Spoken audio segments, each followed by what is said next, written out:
My daughter and I had just dropped my wife off at the airport to go visit her parents for the next 2 weeks, and by the time we were driving home, the sun had already gone down and the moon was covered by a shroud of clouds. The only source of light on the road was the headlights of every passing car. The two of us were excited to get home. I promised my daughter that we would order a pizza and watch a bunch of her favorite Barbie movies all night. As we got closer to home, I pulled off the highway and we began driving along the back roads for the last 20 or so minutes of the drive. I'm not sure what it was, but as soon as we began driving down the less populated road, I began to feel really tense. I did my best not to worry my daughter though, and just began singing along to the radio like we usually do.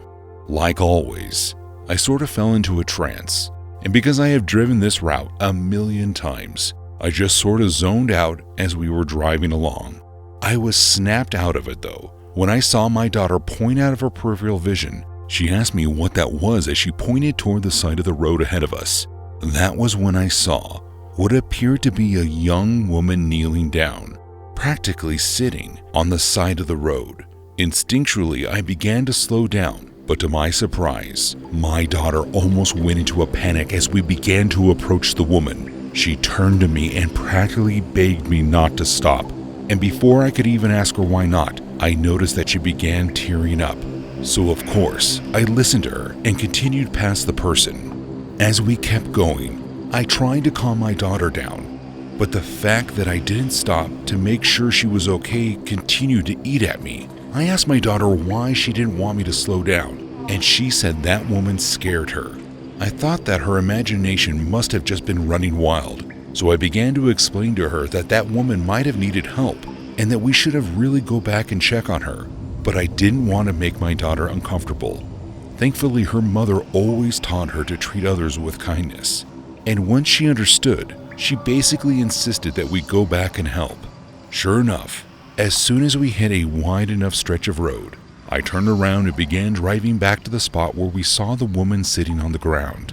The thing that surprised us was as we approached, we saw that she was no longer sitting along the road and was now standing and making her way toward the direction that we were coming from.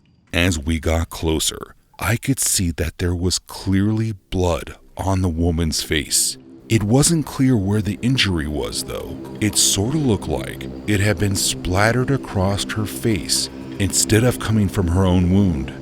I began to slow down, and as soon as my car came to a stop across the road from her, my daughter started panicking again. I looked at her, and as she looked back up toward me, I'll never forget the look of terror on her face. She let out a loud scream, and as I looked back out of the window, the woman who we had been looking for was now rushing toward my car. As she approached the window, she began slamming on it with her fist and screaming at the top of her lungs. My daughter was now in hysterics, and all I could think to do was pull away as fast as I could. Once we were far enough away for me to pull over, I did and immediately notified the police about what we had just seen. There was a woman who wasn't in the right state of mind, wandering along the side of the road covered in what may or may not have been her own blood. The police took me very seriously, thankfully, but by the time they came to us, they claimed that they couldn't find anyone matching the description we gave them. I don't think I've ever seen my daughter so scared in her life than when the woman came up and started slamming on our window. After a long weekend at my sister's wedding, I was happy to be heading home. It was an 8-hour drive through 3 states, but since I left my cousin's house, where I had stayed for the weekend, at around 2 in the afternoon, I figured I'd be home by midnight at the latest. Most of the drive had been pleasant. It was pretty straightforward after getting onto the highway, but around 9:30 p.m., I couldn't press on anymore. I had become too hungry, and at the point so I pulled to the side of the road and began checking my phone for the closest McDonald's or Wendy's that was open at the time. The highway was relatively empty, but the sound of every passing car was still enough to almost make me jump. I know it had been my decision to pull onto the side of the highway, but that was always a move that made me uneasy. To make matters worse, My phone was only getting a single bar of cell reception, and the maps function was having a hard time searching for a local restaurant. I did my best to stay calm as multiple big rig trucks passed by, giving off a gust of wind that was enough to shake my car a bit. And by that point, my phone had finally loaded up a page of restaurants. I selected the closest McDonald's as my destination and got ready to pull back onto the highway. However, as soon as I hit my blinker, I noticed that a car that was coming up from behind me began to slow down and pull off to the side of the road. As the car began to approach mine, I just figured that someone thought I might need help and was coming to offer a helping hand. It wasn't until I saw the blue and red lights turn on that I realized it was a police officer. I immediately rolled down my window, turned my car off, and removed the keys from the ignition. And it wasn't long before I could see someone walking toward the driver's side of my car. It struck me as odd that the officer wasn't wearing a uniform of any sort, but I figured he might have been undercover or something of the sort. As he approached my window, I began to talk very respectfully, asking the officer how his night was going. Right away, he asked me if I knew why he pulled me over, which was confusing because I had already been stopped, but I didn't want to push the officer's button, so I simply said no, sir. He then went on to explain that he caught me speeding a couple miles back, which didn't make any sense because I had been stopped on the side of the road for the past 10 minutes or so. When I tried to explain that to him, he said that he didn't want to argue and then asked me for my license and registration. Right away, I had felt uneasy about this interaction, but in my head there was nothing that I could do about it. I reached into my glove box and pulled out all the documentation and presented it to the officer. "Sit tight, I'll be right back," he said to me as he walked back toward his car to check my information. I figured that this might take a little while, but to my surprise, he was in his car for less than a minute before rushing toward the driver's side of my car. He grabbed the door handle and pulled it open quickly as he ordered me to step out of the car. Right away, I noticed that his hand was now placed on his hip as he was holding onto his gun. I complied and began to step out of my car, but as I did, I asked him what the problem was. That was when he notified me that I apparently had a warrant out for my arrest in some county in Arkansas. Now, that also didn't make sense because I had never visited Arkansas before. I tried to explain that this must have been some sort of mistake, and I asked to speak to his superior so maybe we can figure out what went wrong. He didn't like that I questioned him, and the man immediately grabbed my wrist and threw me up against the side of my car. What happened next was a bit surprising. Instead of the feeling of cold metal cuffs touching my wrist, it felt as though he was using some sort of flimsy plastic. And sure enough, I heard the sound of the zip tie tightening around my two wrists. That was when I knew something was really wrong. I looked back over my shoulder at the man who was now standing there with a sinister smile on his face. "You're not a police officer, are you?" The smile fell from the man's face, but he didn't utter a word as he began to pull me off of my car. He tried to get me to walk back toward his vehicle, but something just seemed off, and I felt the need to resist. I began to pull myself away from the man, but he responded by placing his hand on his hip once again. Only this time, he verbally threatened to shoot me. Right then, I gave up the fight and began to turn toward the man's car. That was when a miracle happened. As we were walking, another set of flashing lights began to come down the highway and pulled up behind the unmarked car that belonged to the arresting officer.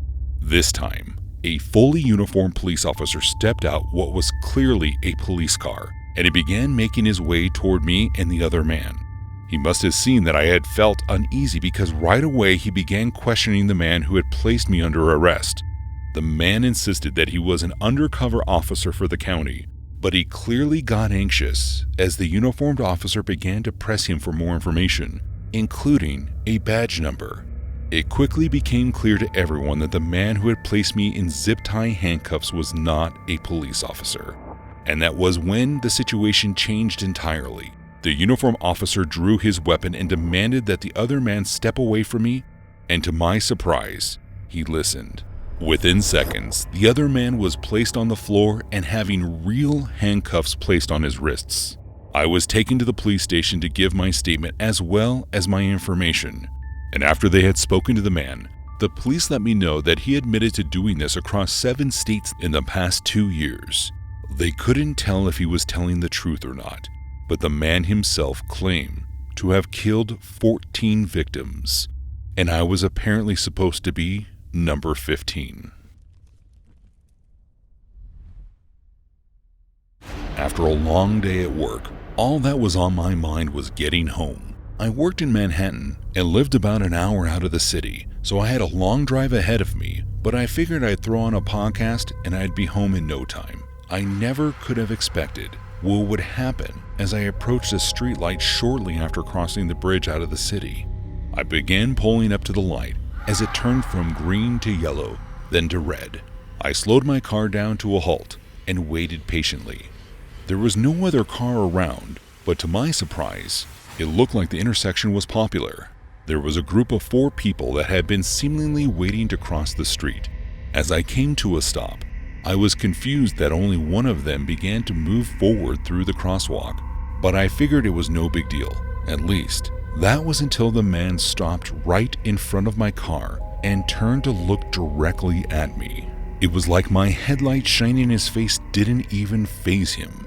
The man stood in front of my car and lifted his hand to point, but I couldn't tell if he was pointing at me or behind me. I began to look to my left and to my right out of confusion, and that was when I noticed that one of the men that were in the group on the sidewalk had begun walking toward the passenger side of my car. My first reaction was to put my car in reverse so that I could back away from the situation. But just as I went to do that, I looked in my rearview mirror and saw another one of the men had now positioned himself directly behind my car. I began to panic. I didn't know what to do. And now the man who had been walking up to the side of my car was at the door. I could hear him trying to pull the door open, but the handle, thankfully, I had been smart enough to lock it. I tried honking the horn to move the man in front of the car out of the way, but he wouldn't budge. That was when I noticed another man start to cross the street, and as he crossed across my car, I knew that it was heading toward my driver's side door. The only thing I could think to do was to put my car into drive and slowly move forward, hoping that it would force the men to move out of the way.